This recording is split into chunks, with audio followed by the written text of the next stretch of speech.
Baiklah, saya akan membahas tentang Schneiderman Golden Rules atau yang dikenal dengan 8 peraturan emas. Golden Rules adalah paduan dalam membuat suatu rancangan antarmuka untuk suatu aplikasi yang diusulkan oleh Ben Schneiderman melalui bukunya, yaitu Designing the User Interface. Yang pertama adalah Strive for Consistency. Konsistensi dibutuhkan antara halaman dalam satu aplikasi ataupun antara aplikasi yang masih berhubungan terhadap urutan tindakan perintah dan pada istilah-istilah yang digunakan. Gunanya adalah supaya user tetap dapat mengenali halaman yang dilihat masih dalam lingkup yang sama atau masih memiliki hubungan dengan aplikasi yang digunakan. Lalu yang kedua adalah cater to universal usability. Dalam rancangan termuka aplikasi, seorang interface designer harus memperhitungkan jenis variasi usernya. Pada poin ini, yang lebih sering dipikirkan adalah perbedaan kebudayaan user, sehingga aplikasi harus dirancang dalam berbagai macam bahasa, tidak hanya satu bahasa, melainkan universal. User yang baru menggunakan aplikasi atau user yang sudah terbiasa menggunakan aplikasi tentu memiliki preferensi yang termuka yang berbeda. Misalnya ada shortcut untuk suatu fungsi. Bagi user yang baru, mungkin itu terlihat lebih tidak tahu apa fungsi dari aplikasi tersebut, melainkan bagi para pengguna user yang sudah lama tentu saja sudah mengerti. Yang ketiga adalah over informative feedback. Informative feedback tidak harus selalu dengan jawaban dari aplikasi ke user, tetapi dapat berupa perubahan yang termuka setiap user melakukan aksi. Seperti ini. Lalu yang keempat adalah design dialog with closure. Menyampaikan bahwa proses yang dijalankan oleh user sudah selesai. User paham bahwa dia tidak perlu menunggu apakah masih akan ada tahapan lain setelah menyelesaikan atau tidak. Lalu yang kelima adalah prevent errors. Poin ini untuk menjaga agar user tidak melakukan kesalahan dalam menjalankan proses. Penanganan kesalahan ini harus diberikan dengan cara yang sederhana sehingga user tidak menjadi bingung ketika ada kesalahan. 6. Permit Easy Reversal of Action merupakan sebuah desain yang merancang adanya tombol kembali atau back, dirancang agar pengguna tidak takut menggunakan menu-menu yang baru. Lalu ada Super Internal Locus of Control. Biasanya user ingin memiliki tampilan yang bisa diatur oleh user sendiri sesuai preferensi dari user. Karena itu, desain ini diperlukan supaya pengguna menjadi pengontrol sistem, bukan sistem yang mengontrol pengguna. Lalu yang kedelapan adalah Reduce Short-Term Memory Load. Dirancang agar pengguna tidak terlalu mengingat banyak perintah. Dengan menerapkan poin ini, maka user tidak perlu mengingat data yang harus diinput ke sistem, karena data yang harus diinput sudah disediakan oleh sistem.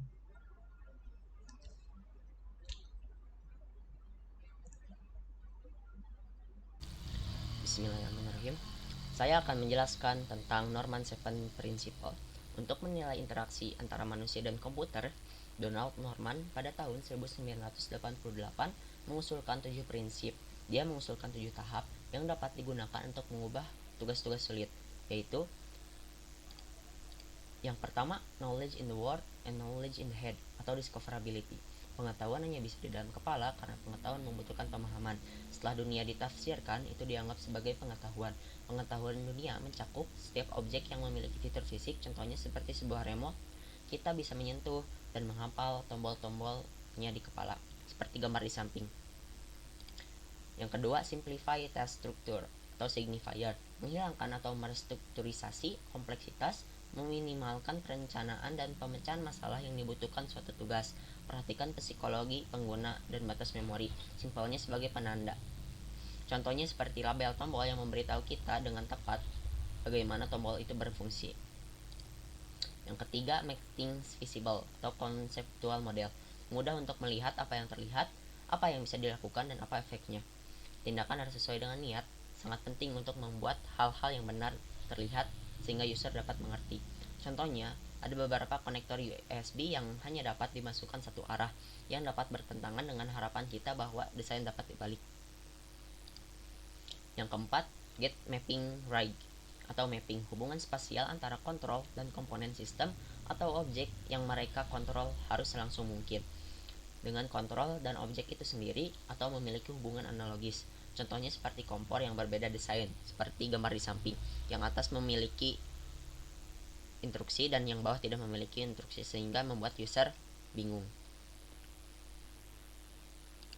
Yang kelima, design for error atau feedback. Asumsikan kesalahan akan dibuat, mengizinkan untuk pemulihan, gunakan fungsi pemaksaan untuk mencari kesalahan di mana kita bisa meminta feedback dari user. Contohnya, ketika kita mengirim tweet di Twitter, pesan konfirmasi kecil muncul di bagian bawah layar kita untuk memberitahu kita bahwa tindakan kita telah berhasil dijalankan.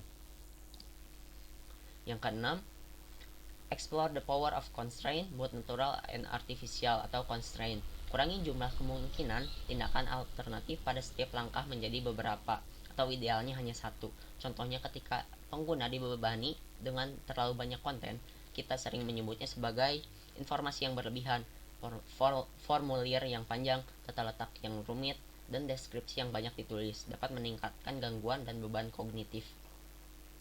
Yang terakhir atau yang ketujuh, when all else fail, standardize atau affordance. Standarisasi masalah dan proses jadi pemetaan sewenang-wenang, hanya perlu dipelajari sekali. Standarisasi hanya penting ketika semua informasi yang diperlukan tidak dapat ditempatkan di dunia atau ketika pemetaan normal tidak dapat dieksploitasi.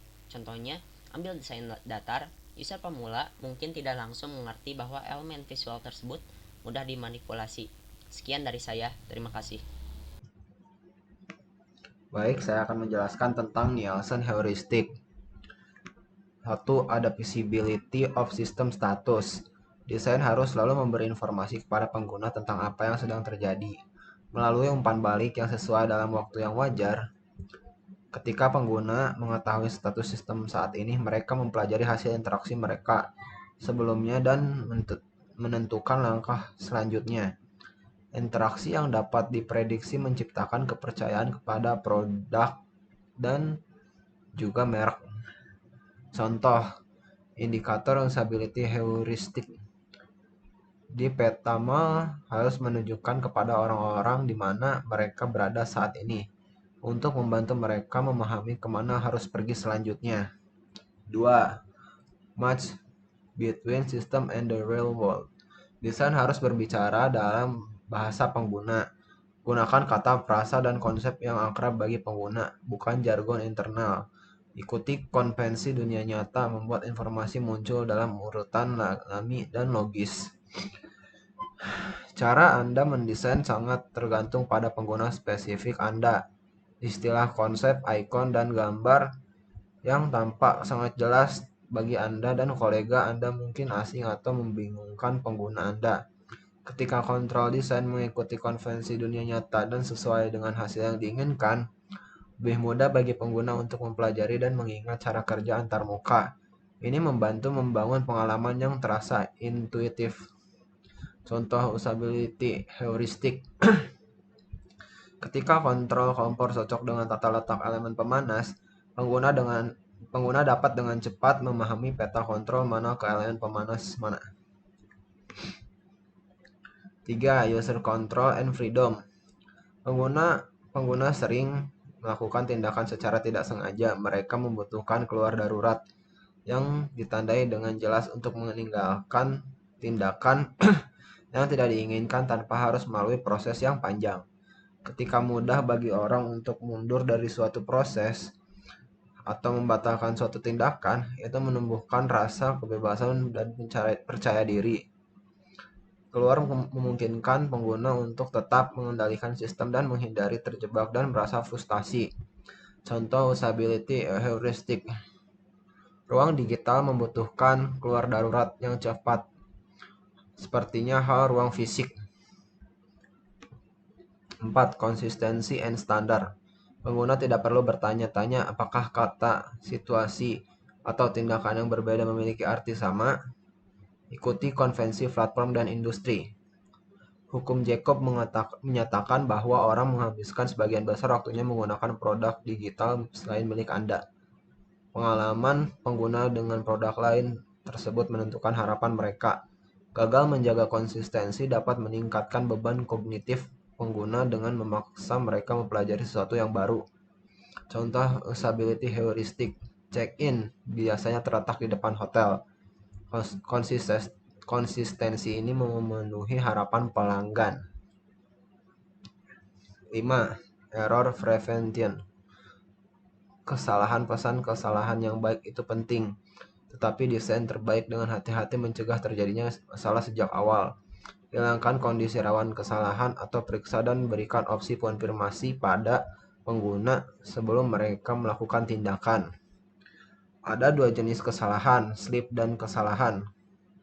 Tergelincir adalah kesalahan yang tidak disadari yang disebabkan oleh kurangnya perhatian. Kesalahan adalah kesalahan sadar berdasarkan ketidakcocokan antara model mental pengguna dan desain.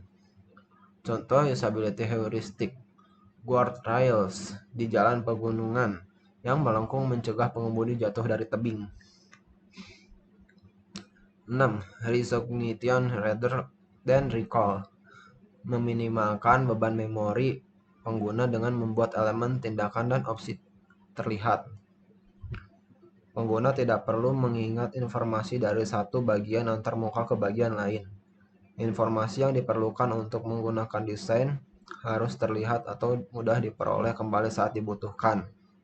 Manusia memiliki ingatan jangka pendek yang terbatas. Antarmuka mempromosikan pengekuan mengurangi jumlah upaya kognitif yang diperlukan dari pengguna. Contoh usability heuristic. Lebih mudah bagi banyak orang-orang untuk mengenali ibu kota negara daripada harus mengingatnya. Orang lebih cenderung menjawab pertanyaan dengan benar, apakah Lisbon ibu kota Portugal, daripada apa ibu kota Portugal. 7.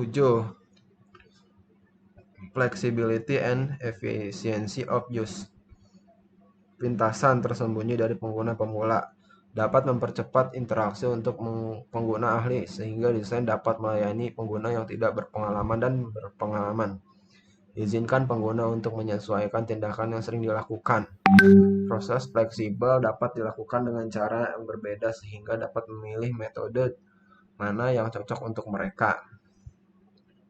Contoh usability heuristic, rute reguler terdapat di peta tetapi penduduk setempat yang lebih mengetahui area tersebut dapat mengambil jalan pintas. 8. Aesthetic and minimalist design. Antarmuka tidak boleh berisi informasi yang tidak relevan atau jarang dibutuhkan. Setiap unit informasi tambahan dalam antarmuka bersaing dengan unit informasi yang relevan dan mengurangi visibilitas relatifnya. Heuristik ini tidak berarti Anda harus menggunakan desain datar. Ini tentang memastikan Anda menjaga konten dan desain visual tetap fokus pada hal-hal penting.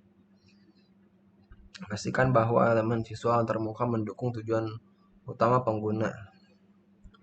Contoh usability heuristic, sebuah teko berornamen mungkin memiliki elemen dekoratif berlebihan yang dapat mengganggu kegunaan, seperti gagang yang tidak nyaman atau nozzle yang sulit dicuci.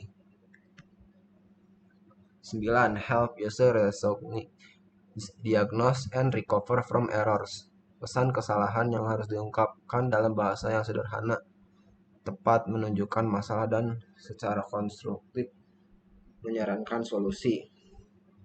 Pesan kesalahan ini juga harus disajikan dengan perawatan visual yang akan membantu pengguna memperhatikan dan mengenalinya.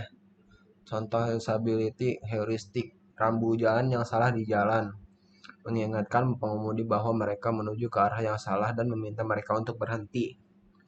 Sekian dari kelompok kami, kurang dan lebihnya mohon maaf. Wabillahi taufiq wal hidayah. Wassalamualaikum warahmatullahi wabarakatuh.